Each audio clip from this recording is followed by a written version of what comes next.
नमस्कार, मंगल मराठी रेसिपीमध्ये तुमचं स्वागत आहे। आज आपण उन्हाळा सुरू झाला आहे, त्यामुळे त्यासाठी आपण बघणार आहोत कैरीचं पन्ह। आपण कोकम सरबत पण बघणार आहोत, आवळ्याचं सरबत पण बघणार आहोत। पण प्रथम बघूया आपण कैरीचं पन्ह। आणि अतिशय स्वादिष्ट रुचकर आहे आणि सगळ्यांनाच आवडतं। उन्हातून आपण बाहेरून घरी आल्यानंतर काहीतरी थंड प्यावंसं वाटतं, घरात असलं तरी थंड प्यावंसं वाटतं आणि मग कोल्ड्रिंक्स पिण्यापेक्षा कैरीचं पन्ह केव्हाहीच उत्तम। तर आपण बघूया कैरीचं पन्ह।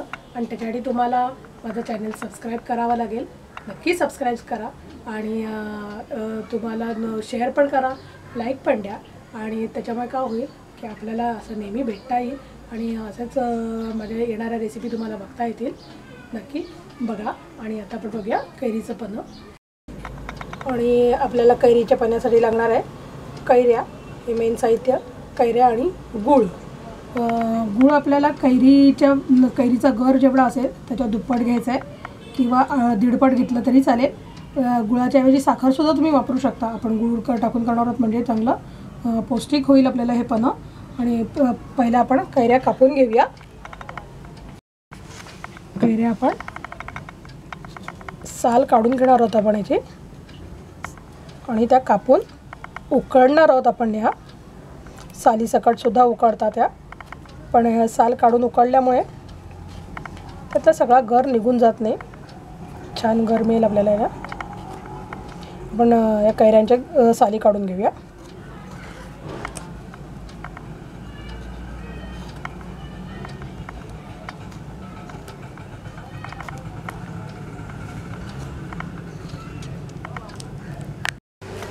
आपण कैरी अशी कापणार आहोत, बाठ्यापासून आपल्याला तिला वेगळं करायचं आहे, त्याची फोडी करायच्या आहेत आपल्याला आणि त्या कापून तुकडे करायचे आणि आपण कुकरच्या भांड्यात टाकायचे आणि त्याला ह्याच्यात थोडंसं पाणी टाकून आपण उकळत ठेवणार आहोत। हे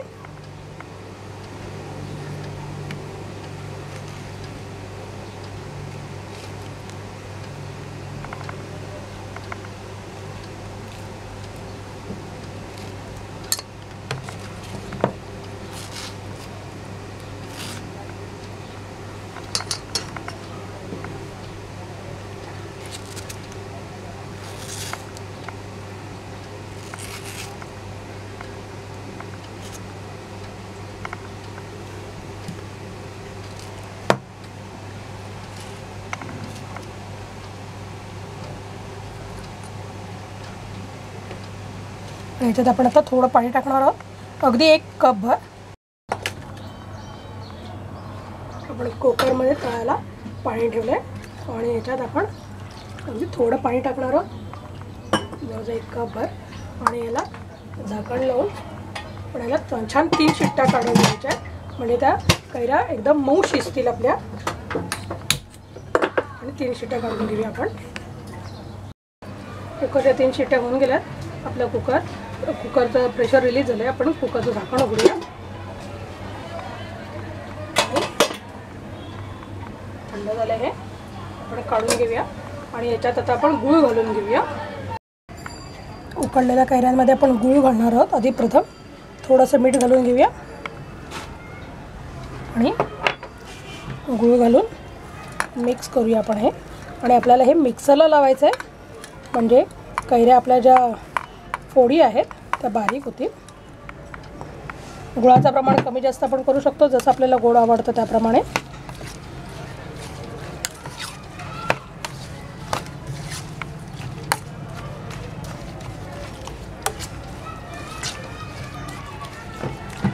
कैऱ्या एवढ्या छान शिजल्यात आपल्या की आपण त्या हाताने सुद्धा कुस्करू शकतो, पण आपला गूळ त्याच्यामध्ये छान विरघळला पाहिजे म्हणून याला आपण मिक्सरच्या भांड्यात टाकून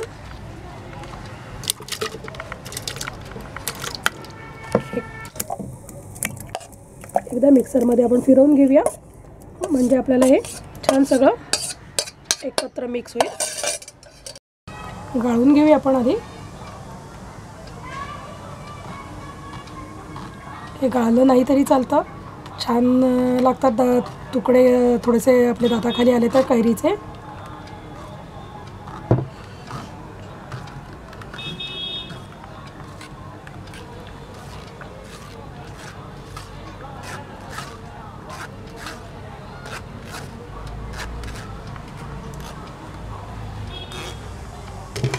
तयार आहे आपलं पन्ह. आपण आता हे सर्व करूया. हे आपण पहिल्यांदा आपण ग्लासातनं पन्ह घेऊया.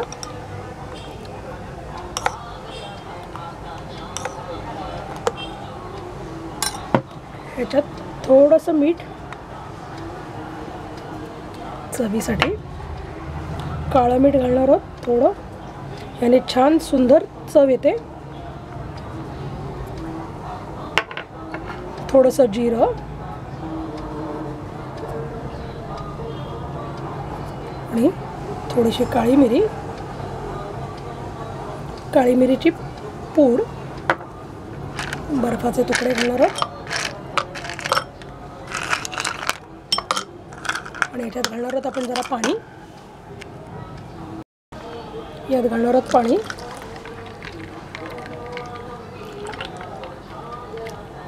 आणि हे आपण मिक्स करून घेणार आहोत. थोडंसं खालीवर करायचं आहे आणि सगळे आपण हे जे मसाले घातलेत, काळी मिरी पूड, जिरं पावडर, थोडंसं मीठ, काळं मीठ, हे छान लागेल. आणि हे आपलं पन्ह पिण्यासाठी तयार आहे. ह्याच्यावर ठेवूया पुदिन्याची पानं, शोभेसाठी ठेवूया. हे आपलं तयार आहे कैरीचं पन्ह. आहे ना छान कैरीचं पन्ह, अतिशय सुंदर आहे, सोपं आहे, कधीही करू शकता आणि कुठल्याही वेळी पिऊ शकतो आपण. नक्की आवडेल तुम्हाला, नक्की करून बघा आणि मला तुमचे अनुभव नक्की कळवा. आणि असाच मला सपोर्ट करत राहा. आणि तुम्ही याच्यासाठी माझं चॅनल सबस्क्राईब केलं तर आणि सबस्क्राईब पण करा आणि बेलचं बटन आहे त्याला क्लिक केलं तुम्ही तर माझ्या नवीन येणाऱ्या रेसिपींचं तुम्हाला नोटिफिकेशन मिळत राहील. आणि लाईक पण द्या, शेअर पण करा. आणि तुम्हाला माझ्या या 2 रेसिपी तुम्ही बघितल्यात त्याही नक्की आवडतील आणि माझ्या या फोटोवर क्लिक केलं तर तुम्हाला सबस्क्राईब करता येईल. नक्की सबस्क्राईब करा. थँक्यू.